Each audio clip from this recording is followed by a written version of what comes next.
Hello to all my day drinkers out there. I'm Martini Pictures, and today we're coming back to Agatha Christie's The ABC Murders. This will be episode 3 in the playlist, and if you've missed any of the other 2 episodes, I'll leave a link in the description.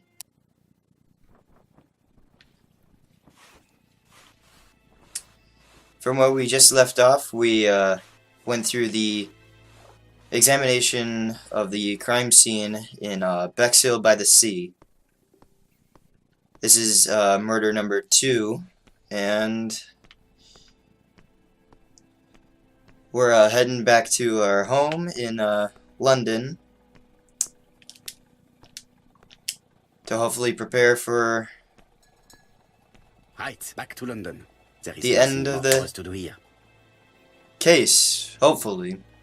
I mean, who's to say that there isn't going to be another murder?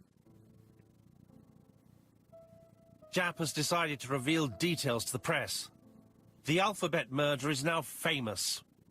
It is not a bad idea. The more people who know, the greater our chances of finding out something of interest. Poirot, I have a bad feeling. Bad feeling about what? That we're going to be hearing from another case? Because that's exactly what I think. Mr. Poirot, not so good at these little criminal matters as you thought yourself, are you? Rather past your prime, perhaps. Let us see if you can do any better this time. This time, it's an easy one. Churston on the 30th. Do try and do something about it. It's a bit dull having it all my own way, you know. Good hunting. Ever yours, ABC. Okay, so it is the next murder case, and this time in Churston. Good hunting. Did you hear that, Poirot? The murderer seems to be taking it all as a game, a challenge. He will strike on 30th in Churston. We must warn Scotland Yard. Specify that it is the 30th today. That's what the date is. On the calendar over there, I can see that it is the 30th, so yeah, I'll say this is the 30th. No time to lose. We must prepare our suitcases for Churston. Mon Dieu, it is already 10 o'clock. I will call Scotland Yard immediately.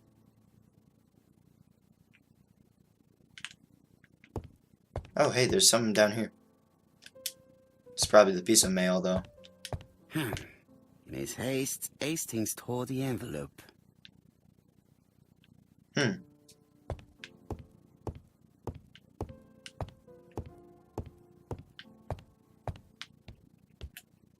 More news, maybe?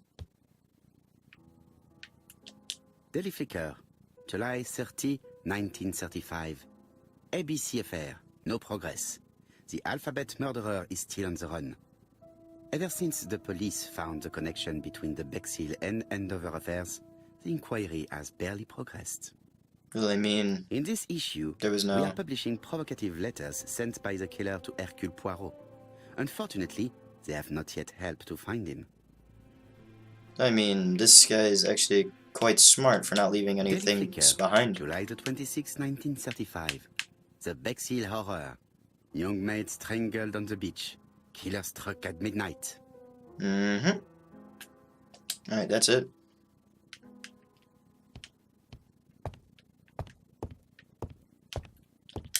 We'll call. Hello, Jap. We received a new letter from ABC in the 10 o'clock post. Where and when? In Churston. Today. Today? I'll inform the population immediately. I'll check the train times. Call me back.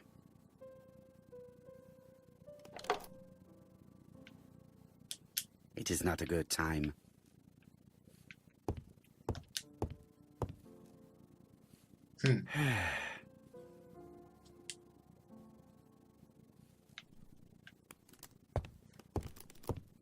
I wonder what to do. Oh. Okay. There was some to examine over here. Oh, over here. Hastings, what you are doing is an absolute disaster. That is no way to pack suitcases. Heavens, we must hurry. We have to get to Churston before the murder.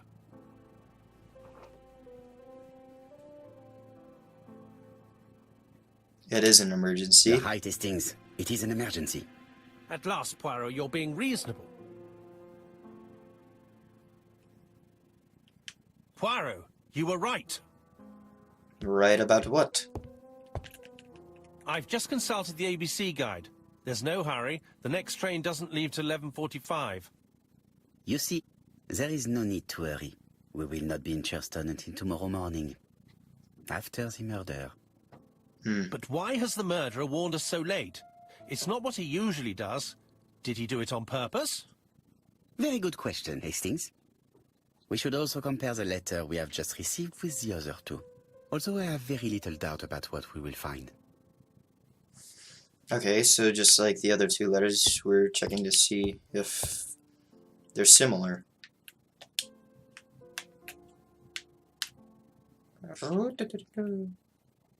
We've missed the 6:45 train, but we have plenty of time to catch the night train.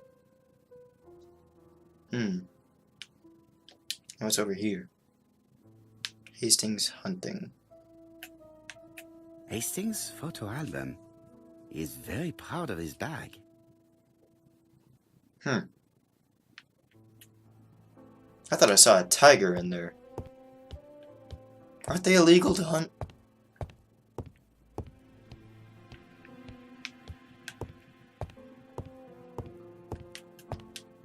Now we'll look at them. Right, let us compare this new letter with the second one. Okay. Oh. Let us Oh, we examine exchanged the this second more one. closely.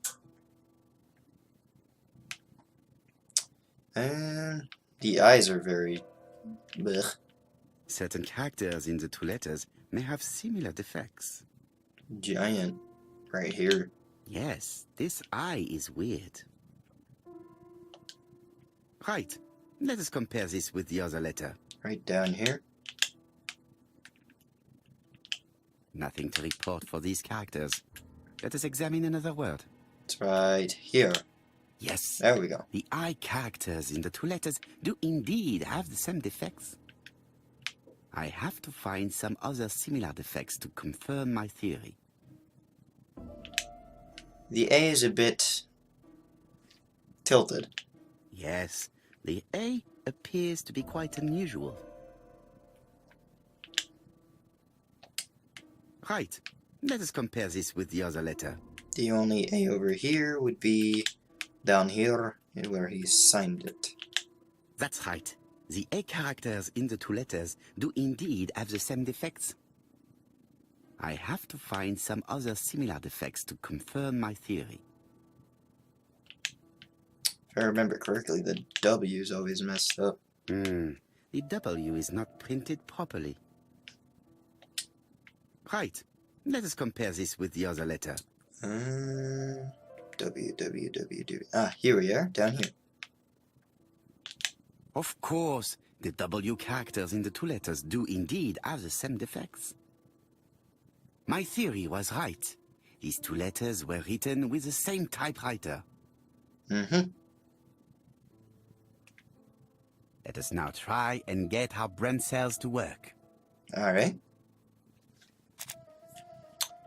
Why does the murderer warn us so late? Piece of envelope with a wrong address. Letter C was sent at the right date. Japanese decided to reveal details to the press.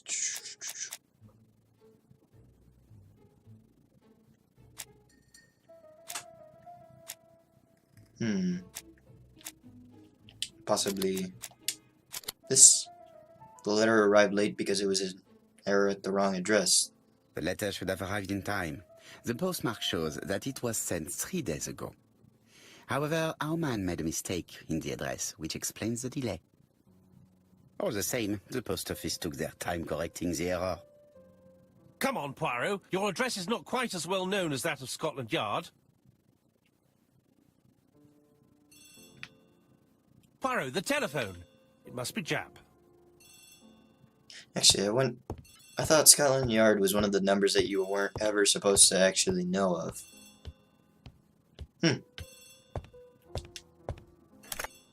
I have some news from Churchton. Bad news, I'm afraid. Sir Carmichael Clark was murdered while out on his evening walk. Sir Carmichael Clark. The name is familiar to me. Not to me. He was a famous throat specialist, one of the best in London. A wealthy man, he retired to Combside, a beautiful house by the sea. He collected antiques. Are you going there? Yes, let's meet on the train. All of them have something to do with someone's throat. This guy was a throat specialist. The second lady was a singer and often had problems with her throat. And the first lady just had some weird cough or something that she had to take medicine for. Oh. The victim is called Sir Carmichael Clark, one of the best throat specialists in London. The body was still warm when we found it. If we'd been warned earlier, we definitely could have saved him. It appears that the murderer made a mistake when he wrote his letter. A mistake? Lucky for him. And what if he did it on purpose? No. He's defined his madcap rules and he's sticking to them. It's a matter of pride for him. Shall we go up to the house, Poirot? You go, my friends. I will come soon.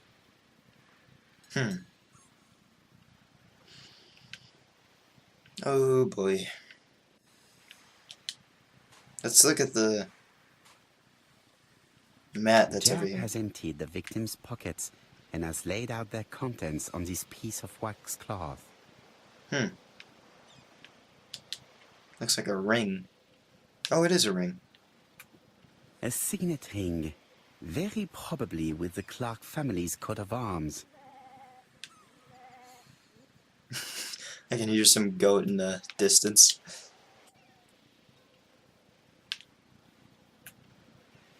Nothing appears to be missing from this wallet. Once again, there's no theft at all, so it's just simply murder. An oriental dragon. Oh, It's an old piece. Down Much at the older than bottom. the pocket watch on which it was fastened.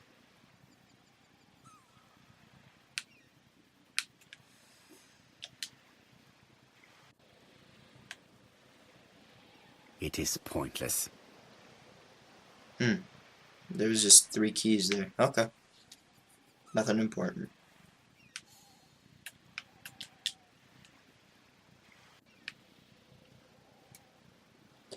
Boy, if you're being cartoony, this is kind of graphic.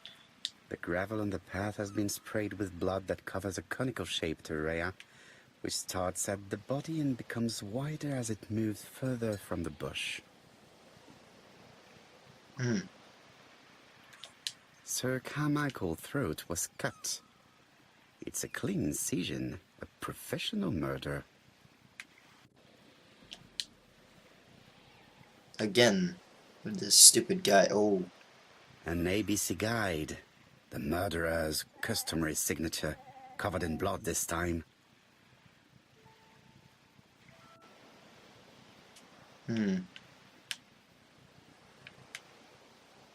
Oh, it's over here. Apart from the wound to the throat, the body is untouched. No cuts, no bruises. Interesting. Oh, what's over here?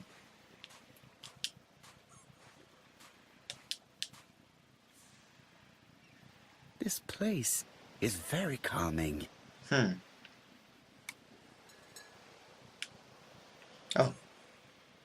Picturesque rock. Some sort of hole. Oh, a rabbit hole. Some sort of flowers. The site is exceptional. Wild It flowers. is easy to imagine that Sir Carmichael used to enjoy stopping here every evening.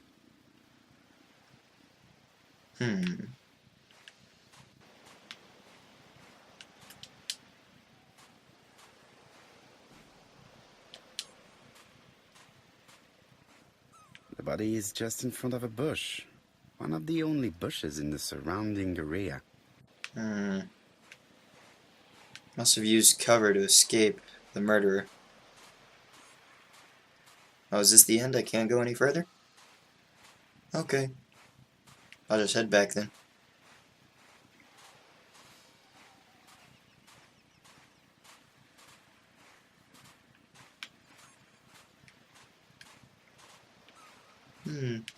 Oh. I'm not going to leave now. I still have some clues to find. Oh. I thought that was the end. Oh. What is this? The vegetation behind the bush has been trampled. Let us now try and get our brain cells to work. What was Sir Carmichael's position when he was killed? The body was still warm. The zone soiled with blood covers a conical-shaped area which extends away from the bush. Okay, so it was away from the bush. There's a wound with a clear outline. Sir Carmichael was wearing a... not really important. The body was found in front of the only bush in the surrounding area. Then, right here. He had his back to the bush and his... Sir Carmichael had his back to the bush when the killer cut the throat from behind. Yeah. A fatal blow that sprayed blood over a range of more than 1 meter. Let us now try and get our brain cells to work. To think there's so much force behind that. Oof. Did Sir Carmichael see his murderer? No, it was behind him. The victim had his back to the bush. The victim only had 1 wound.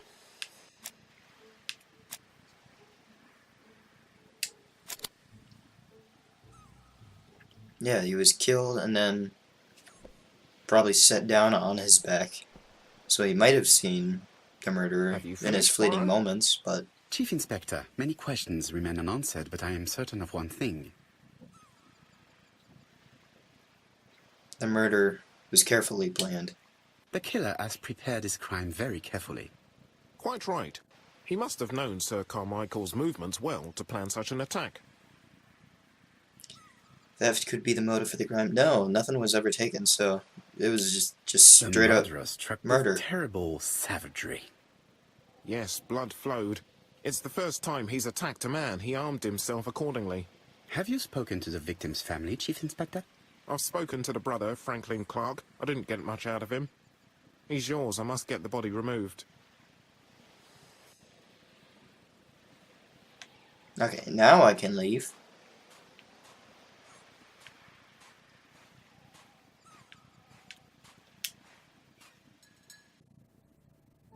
To be honest, this inspector seems rather obtuse.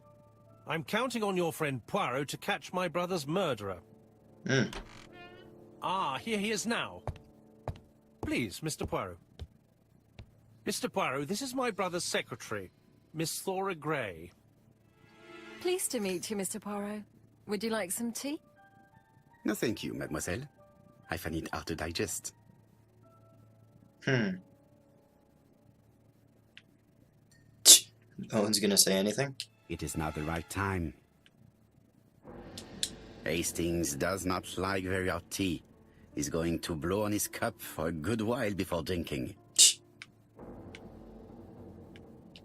Hastings does not like very hot...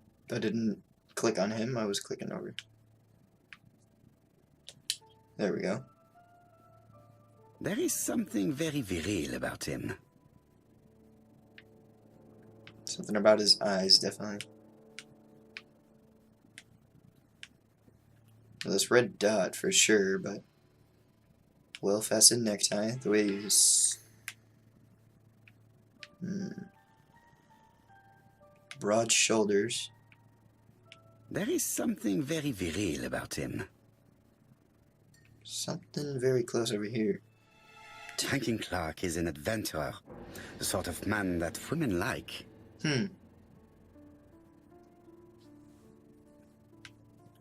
Now we'll look at Miss Thora Gray over here. There is something elegant about her. Understated makeup. Bold brooch, or brooch, I don't know. She has good taste. Probably brooch. Except perhaps in her choice of jewelry. Please excuse me, I have to take care of Lady Clark. Okay. Who's Lady Clark?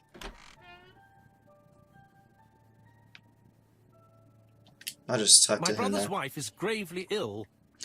You will probably want to question her, but I fear that it won't be possible today.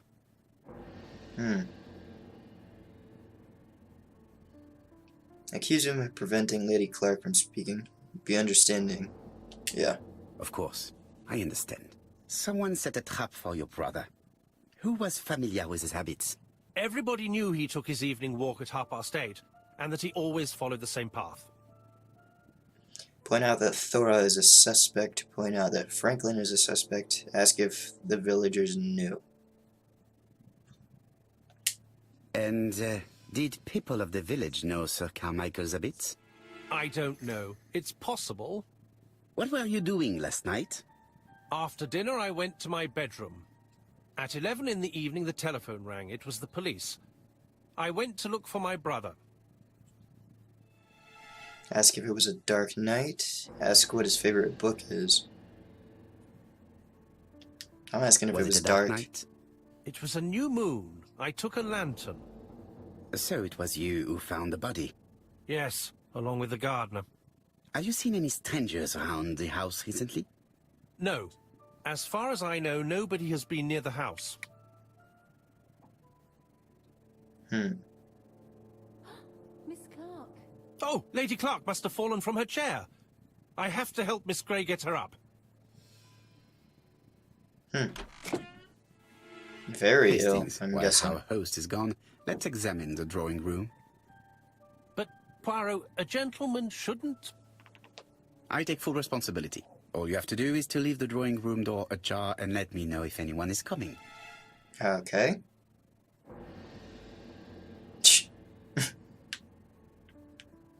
Okay, There are some very valuable objects here. alright. We'll look at everything very quickly. Fact smile, south is upward. Traditional Chinese map. Facsimile. South is on the top of the map.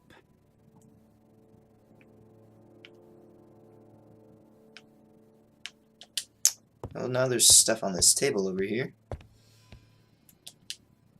that we can look at if he ever wants to look at it. Jeez, there. It is an emperor. His place at the center of the table is probably symbolic. Some sort of dragon. A turtle. A turtle with a dot pointing up.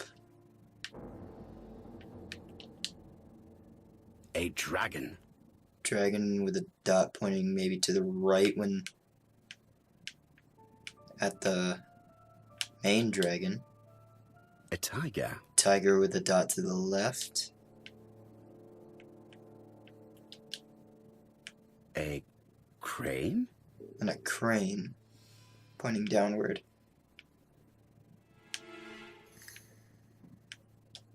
Dragon, dragon, dragon. Sir Carmichael showed himself to be very consistent in his collection's theme. It's not bad, I mean, everyone has their own hobby. And what's this book down here? Comside's private collection purchases since 1920. Comside's private collection purchases since 1920. The catalogue for Sir Carmichael Clark's collection. Interesting.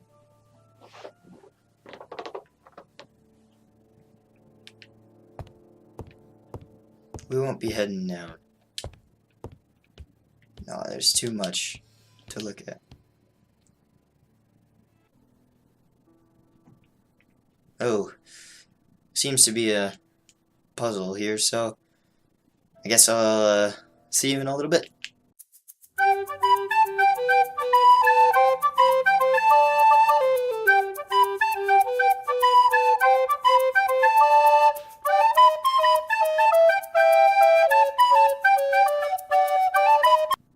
I think I heard a bang. Could it be this cupboard? Okay, so that seems to be that This first. is interesting.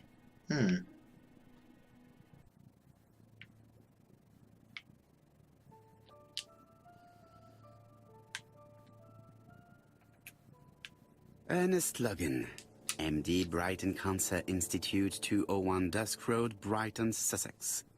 To Sir Carmichael Clark, MD, Comside Churton, Devon. Brighton, 1935, January the 5th.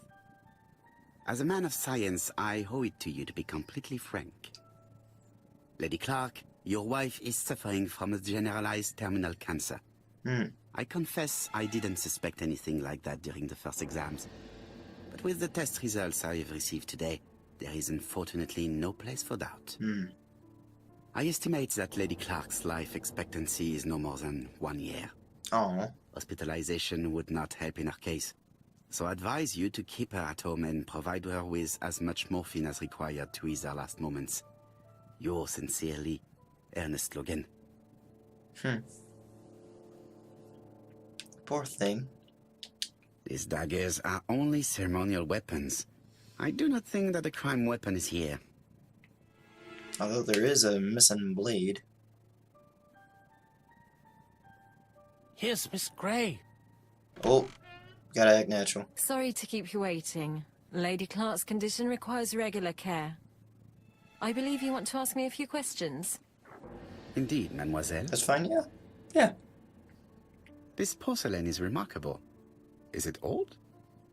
It's about 3 centuries old, I believe. Wait, let me find the reference.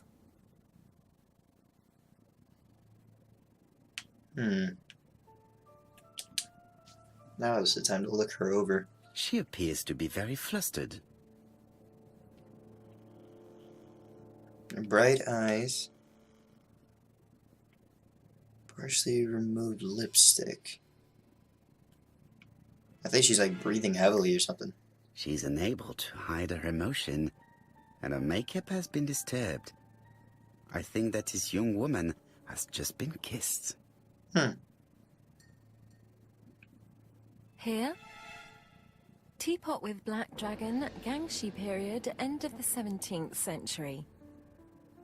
It is a rare piece with unusual colors. You have a good knowledge of art history.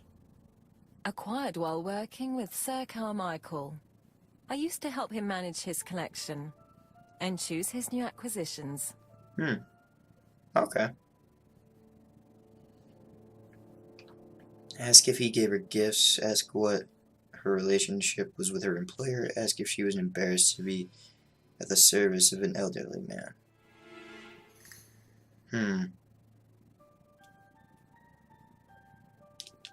And sometimes, he used to give you a piece as a gift. Is that right? Gift?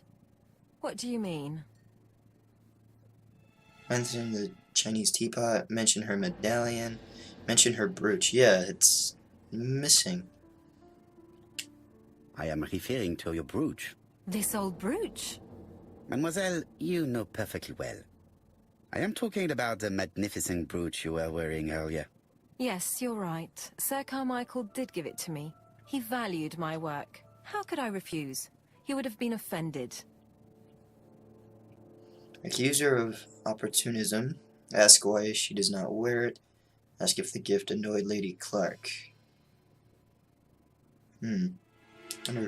Why have you taken it off? I don't understand, Mr. Poirot. Have you seen any strangers hanging around in the past few days? No. Nobody has been near Comside. Ask where she was at the time of the crime. Ask for her version of the facts. What were you doing yesterday evening at the time of the murder? I was sleeping. I was woken by the telephone at 11. I heard Franklin Clark speaking with the gardener. They left with some lanterns and they found the body. Ask what she thinks about Franklin. Ask if she is in a relationship with Franklin. Ask the reasons for her aversion to Franklin. What are your feelings about Franklin Clark? What an odd question. Of course I think he's a good man. He's energetic, nice, very sociable.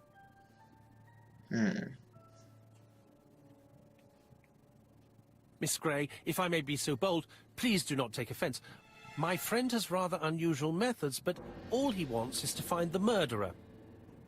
Yes, I understand. I must rest. Please excuse me. Earlier, you asked me to watch the living room door for you. I don't wish to be indiscreet, but sometimes a gentleman stumbles upon a secret without intending to. That is sometimes the case. And I saw Franklin Clark kissing Miss Grey at the foot of the stairs. Do you think this is a common occurrence? No, I saw emotion, intensity. I think it was their first kiss. Well done, mon ami. Well spotted.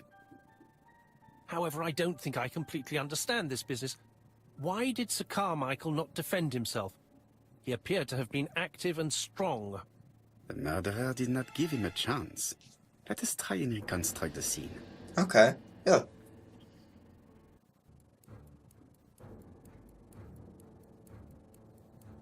Sir Clark is taking his customary walk. Our killer is hiding behind a bush. Alright. Attack or wait? No, he was way beyond, like, almost... He was at a fork in the road, so we're waiting. The old man walks quietly along the gravel path.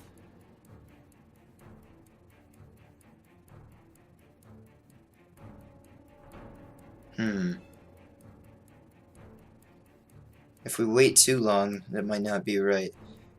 I think Mr. Carmichael stopped there and probably looked at the scenery. Then he turns towards the sea to gaze at it.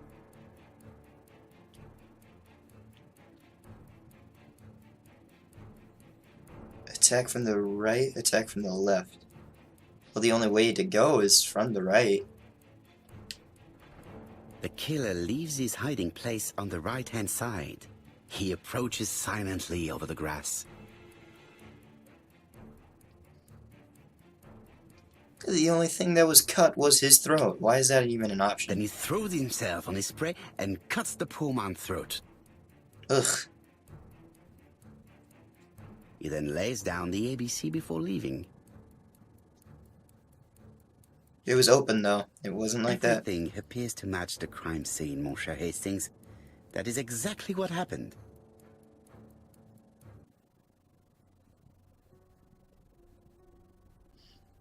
Whoa, where are we? Oh, this is the guy from the very beginning. He's got blood on his shirt and his tie. Oh, just a minute. I'm getting dressed. Alexander Bonaparte cast. That's ABC.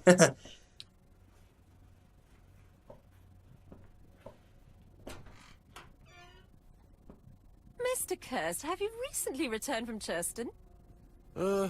Yes. Indeed I have.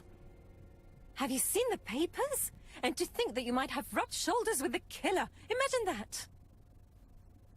Mr. Kirst, are you all right? You don't seem well. My apologies. My throat is burning and my head feels heavy. It's ever since the war, you know. Since my injury, my head has never been the same. Okay, so his throat hurts as well. Poirot, it's a pleasure to be with you again after all these years. I looked for a gift to thank you, and I found this propelling pencil. An authentic collector's item. You spoil me, mon ami. And you more so by sharing investigations. Do not underestimate the help you are to me, Hastings. Intellect is not everything. There is also goodwill, and you are not short of that. Later, I will ask you to help me tidy up the room and bring some chairs. Our guest will be here soon. Ah, is Thora Grey coming? Naturally. She is a fascinating young woman, n'est-ce pas? Oh, come on, Poirot. I'm a married man. And Miss Grey has already been courted by Franklin Clark. Poirot, our guests will be here soon. We must prepare ourselves. Okay. Yeah, so... I guess we're back I here. should take advantage of the silence to examine them.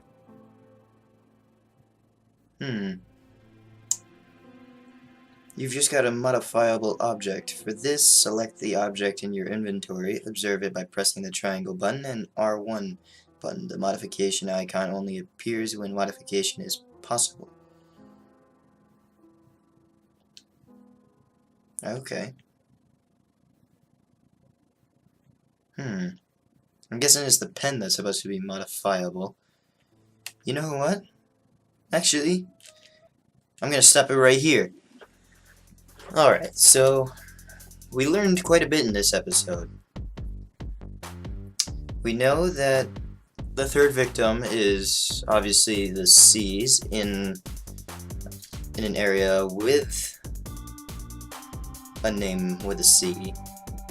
And then we later found out that that guy at the very end had taken a trip to the murder, where the murder had occurred, and his initials spell out ABC.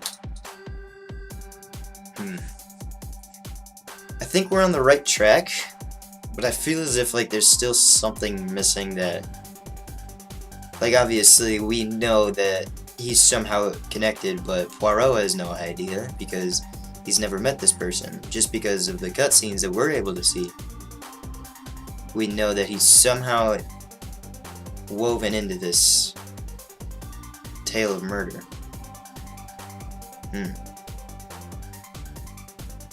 Interesting enough, I do have to say that although this is quite mysterious, I can't wait for the next episode to see what is coming up next. But I mean, it's all for you guys' enjoyment. So, if you liked the video, don't forget to leave a like to let me know how I'm doing. Leave any comments for any videos you want to see in the future. And don't forget to hit the subscribe as well as ring the bell to let you know when I've posted out another video. But in the meantime, I'll be signing off. Cheers.